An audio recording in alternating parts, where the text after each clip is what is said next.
حضرت سیدنا یحییٰ علی نبینا علیہ الصلاۃ والسلام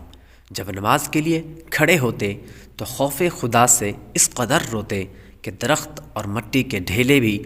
آپ کے ساتھ رونے لگتے، حتیٰ کہ آپ کے والد محترم حضرت سیدنا زکریا علیہ الصلاۃ والسلام بھی آپ کو دیکھ کر رونے لگتے، یہاں تک کہ بے ہوش ہو جاتے۔ آپ علیہ السلام اسی طرح مسلسل آنسو بہاتے رہتے، یہاں تک کہ ان مسلسل بہنے والے آنسوؤں کے سبب آپ کے رخسار مبارک پر زخم ہو گئے۔ یہ دیکھ کر آپ کی والد مائدہ نے آپ کے رخساروں پر اونی پٹیاں چپٹا دیں۔ اس کے باوجود جب آپ دوبارہ نماز کے لیے کھڑے ہوتے تو پھر رونا شروع کر دیتے، جس کے نتیجے میں وہ روئی کی پٹیاں بھی بھیگ جاتی۔